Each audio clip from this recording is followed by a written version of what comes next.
السلام عليكم، عاملين ايه؟ يا رب دايما تكونوا بخير. دي بقى من احب واسهل وصفات الفراخ بالبطاطس اللي ممكن تجربوها. طريقتها بسيطة جدا، الطعم حكاية. البطاطس كده دايبة دوبان وفي نفس الوقت محتفظة بشخصيتها، ولا لون وطعم وريحة الفراخ مش عايزة اقول لكم بجد تحفة.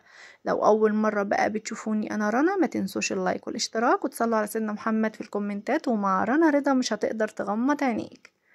فرخة هبدأ ان انا اقطع كل الزيادات اللي موجودة فيها، وهفتحها من السلسلة كده من ورا. ممكن نقطعها على 4 قطع او نقطعها قطع صغيرة زي ما تحبوا. هشيل الزوائد اللي موجودة فيها كلها، وطبعا مغسولة بالملح والدقيق كويس جدا، ونقعها في ليمون. بس برضو بعد ما بفتحها كده بغسلها كويس تاني تحت مية جارية. طاسة بقى رفعتها على النار، اي طاسة موجودة عندك. هنزل بمعلقتين كبار من الزيت وعليهم معلقة من الزبدة، وممكن معلقة سمنة. ولو ما عندكيش زيت ولا قصدي ما عندكيش زبدة او سمنة، ممكن نستخدم زيت عادي. هنا بقى معايا حوالي 5 فصوص من التوم. يا دوب الفص كده حطيت السكينة كده، بطن السكينة كده على فص التوم وضغط. يعني ايه فص التوم يا دوب يعني يتفلق نصين كده مثلا ولا حاجة. التوم يصفر وريحته تطلع هشيله. انا عايزة بس نكهة التوم تنزل في الزيت والزبدة. في الوقت ده بقى هنزل بالفرخة بتاعتنا، وهبدأ اديها لون من الجنبين. عايزة اقولك ان الخطوة دي بتنقل طعم وريحة الفراخ لمكان تاني خالص. اخدت لون من الناحية دي، ابدأ ان انا اقلبها على الناحية التانية.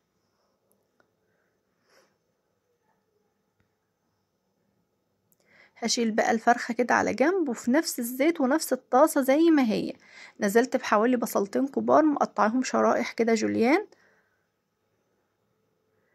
هسيب البصل يدبل كده، وعايزاه لونه يصفر على ما اعمل التتبيلة البسيطة التحفة اللي هتدي طعم ولون للفراخ جبار. معلقتين كبار من العسل الابيض، معلقة من المستردة. هنزل عليهم يا بنات بمعلقة من دبس الرمان، ولو مش موجود عندك استغني عنه تماما. معلقتين كده من صلصة الطماطم، ودي صلصة انا عاملاها في البيت. معلقة واحدة بس كده من الزيت.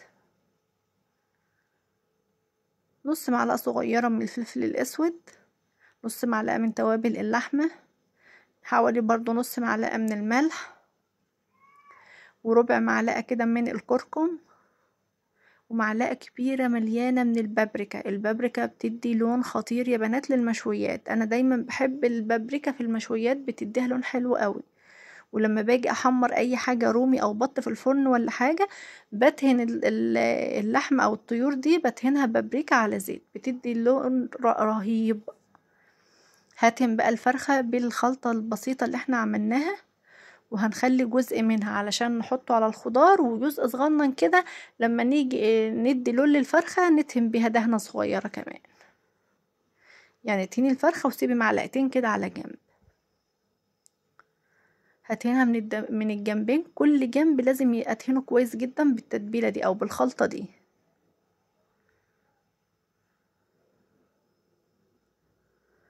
لو وصلنا لحد هنا يا ريت نصلي على سيدنا محمد. اللهم صل وسلم وبارك على سيدنا وحبيبنا وشفيعنا محمد عليه الصلاة والسلام. وتكتبوا لي في الكومنتات بتتابعوني من اي بلد، يمكن نطلع جيران ولا حاجة.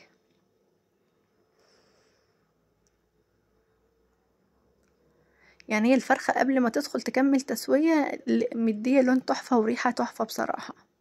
نرجع بقى للبصل يا بنات اللي احنا سيبناه يحمر كده على النار. احنا عايزين ياخد اللون كده الاحمر او اللون الذهبي. في الوقت ده عندي شوية كده فلفل الوان في الفريزر، وكمان قرن فلفل اخضر. يعني بقى لو ما عندكيش فلفل الوان ممكن فلفل اخضر او شطة خضراء بس عادي يعني. بطاطس بقى مقطعها مكعبات كبيرة بالشكل ده، عشان عايزاها تستحمل تسوية الفراخ. ونزلت عليها يا بنات بمعلقتين كده من التتبيلة اللي احنا جهزناها. عايزاها تدي لون حلو كده للبطاطس اللي انتوا شفتوه في اول الفيديو. وهديهم تقليبه مع بعض يا دوب بس يتشوحوا تشويحه لمدة دقيقة واحدة مش اكتر. هبدأ اوسع كده الفرخة بتاعتنا. انا بشيل بس كده البطاطس شوية على جنب علشان مش عايزة الفرخة تكون عالية لفوق. بالشكل ده كده. عندك بقى التسوية كذا اختيار، ممكن تسويها ده التوم طبعا اللي احنا شرناه في البداية هنضيفه. ويا سلام لو عندك ورق لورا او عندك روزماري بيدي ريحة تحفة برضو، بس ما كانش موجود عندي صراحة. كوباية من المية هنزل بيها كده، بس مش هصبها فوق الفرخة، هصبها كده في الجناب على الخضار. هنا بقى لو عندك غطا ينفع غطيها، انا الغطا ده كان حاولت ان انا اجيب غطا ما نفعش، فهجيب بقى ورق زبدة هحطه كده عليها، وهجيب ورقة فويل. لكن انت لو عندك غطا محكم يجي على قد الطاسة تمام اللي موجود بقى عندك. وطبعا بما ان الطاسة على النار وسخنة، بس برضو انا حطيت الورق الفويل، وهجيب قماشة دلوقتي وهكبس بقى، اضغط بقى ايه على الحواف اللي بره، هتمسك كأن الطاسة باردة خالص مفيش اي حاجة. نيجي بقى للنقطة المهمة وهي التسوية. انت ممكن تسويها تسوية كاملة، تسيبيها كده على نار هادية خالص لحد ما تستوي على البوتاجاز، وبعدين تدخليها الفرن تاخد لون، او تسويها نص تسوية فوق وتدخليها الفرن تكمل تسوية وتاخد لون براحتك خالص. انا بقى سبتها كده لحقت نص تسوية فوق، وبعدين دخلتها الفرن كملت تسوية، ودهنتها شوية من الحبة اللي فاضلين من التتبيلة كده على الوش كمان احتياطي، واخدت اللون التحفة اللي انتوا شايفينه ده يا بنات. ريحتها تحفة ولونها تحفة والطعم حكاية بصراحة. اتمنى ان انتوا تجربوا الوصفة دي. ما تنسوش تصلوا على سيدنا محمد. اتمنى ان انتوا تكونوا استفدتوا من الفيديو. هسيبكم في رعاية الله وامنه، والسلام عليكم.